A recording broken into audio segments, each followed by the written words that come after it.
Welcome back to Faith, Fire, and Flavor. You know, the last time I cooked a brisket outside, it was more than just a meal. It was a lesson in patience and faith and perseverance. I remember the way that the oak smell filled the air and how every hour felt like this was just another test in trusting. That brisket wasn't just about the end result. It was about the process, the waiting, the faith that it would come out just perfectly. The brisket, friends, is the king of barbecue. And what it taught me was this, because here's the truth. You can't rush a good brisket. Just like you can't rush a miracle. It's about trusting that whole process along the journey. Even when it feels like it's absolutely taken forever. It's going on and on and on. You ever had one of those moments? Absolutely. I couldn't agree more. Today's reminder is pretty simple, but so powerful. If we really taste the flavor of God's blessing in our lives, we need to be willing to stay in the fire of His perfect timing. It's all about embracing low and slow kind of life. Having patience that nurtures something truly tender and beautiful. Sometimes waiting is what makes the blessings all the more sweet.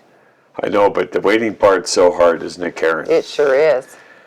So stay with us, because we're about to explore an incredible cut of meat alongside some of the top names in barbecue world. But more than that, we're here to reflect on the toughest seasons in life, the ones that test us the most, often yield the most beautiful results. And we've had a few of those. So if we're willing to let God work in and through us, those hard moments can become the greatest blessings of growth and transformation, and where God just begins to heal what's going on within our lives. I was thinking about that day as I was grilling that brisket. My dad and I were in conversations out in the backyard, and it was just a beautiful time. But the preparation and the rub and the heritage was what I was thinking about.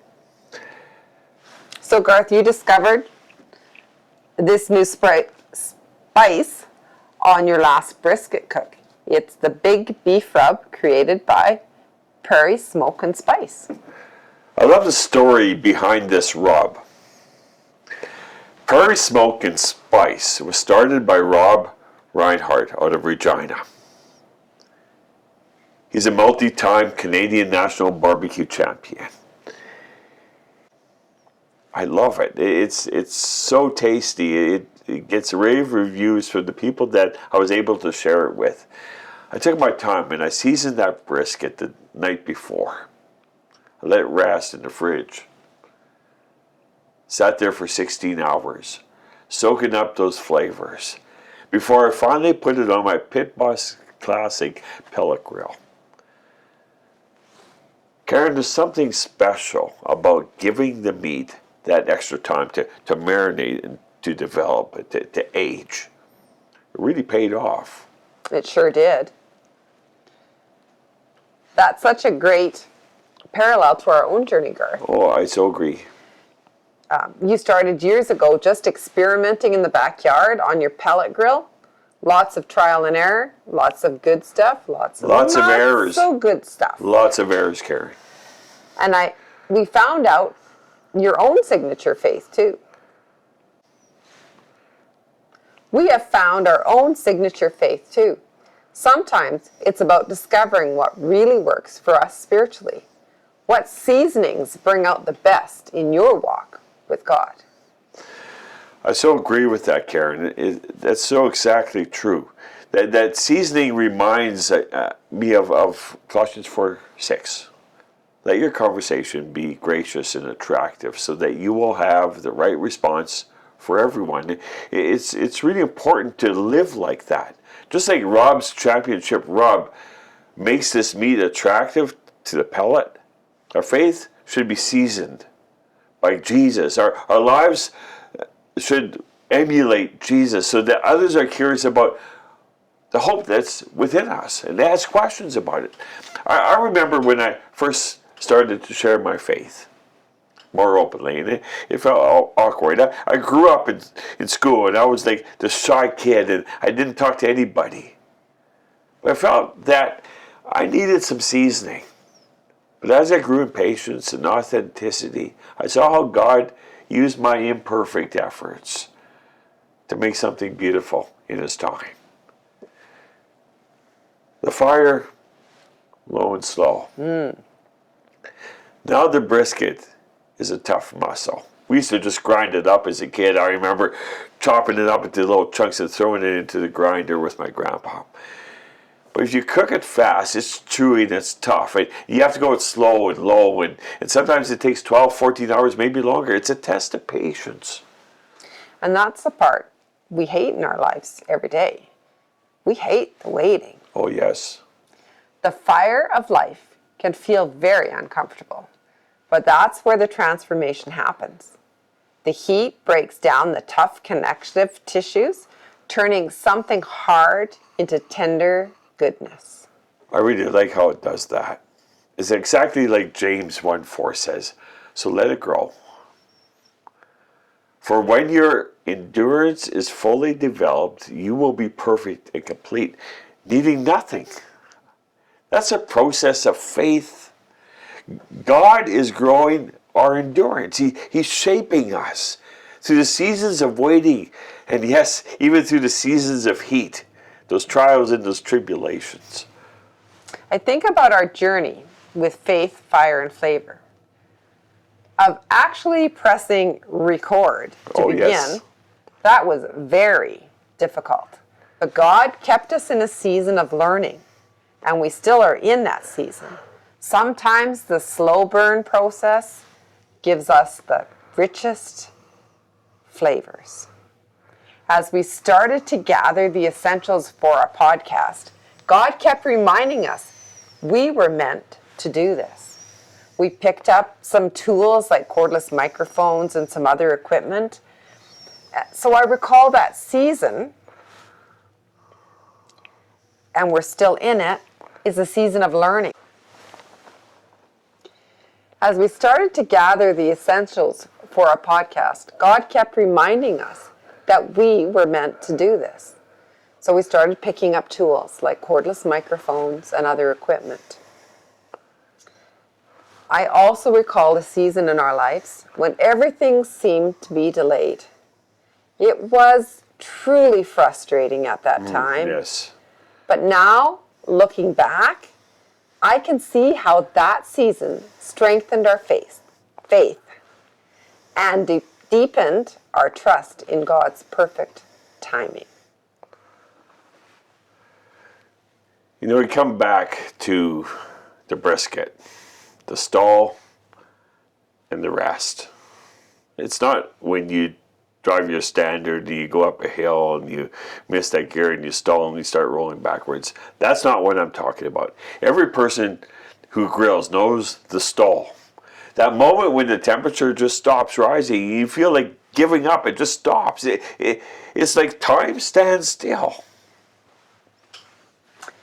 We've all been there in life, haven't we? When you feel like you're doing everything, but nothing is moving. That stall can be very discouraging. But if you push through that stall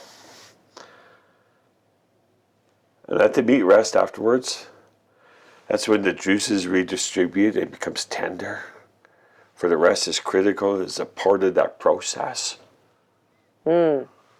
Rest in God is just as important as the work we do for Him. Sometimes we get so busy trying to make things happen that we forget to pause and trust and rest in Him. I've learned that waiting in God's timing isn't passive. It's active trust. Resting in Him is a declaration that we believe He's working behind the scenes. So the revelation, the flavor of the patience. So here's the answer to our question about low and slow life. The most tough parts of your life, the trials, the long waits, the heat, are exactly what God uses to create something tender and beautiful. You see, it's all about what God says in Ecclesiastes. He makes everything beautiful in His time. For when you trust the top pitmaster, which is Jesus, when you trust in Him, you don't have to worry about the clock. You just have to stay in the fire. And that's the secret. The flavor of God's blessing isn't rushed. It's marinated in patience, seasoned with faith, and cooked with perseverance. I remember a time when I wanted a quick answer to prayer.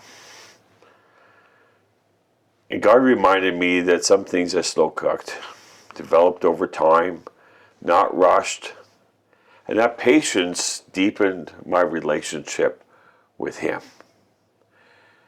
You see, I was praying for a miracle. For my sister-in-law to be healed of cancer. And it took some time. It took over 2 years. And God finally did that. So here's the call to action. Here's the taste and see moments of your day and our day. Our challenge for you this week: what tough situations are you in right now?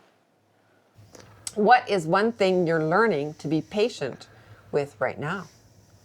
Share your stories. We'd love to hear how God is working in your season of waiting. I think that's so important for us to share stories, Karen. You know, instead of trying to rush out of those moments, ask God to season you while you're in them. Trust that He's working something that's beautiful and it's going to be tender and delicious when He's finished. So why not subscribe to join our community as we find God in our everyday moments and some other great adventures along the way that we're planning. So please comment down below. We would love to hear from you. We appreciate you a lot. Until next time, keep the fire burning and the faith growing. God bless and have a great day.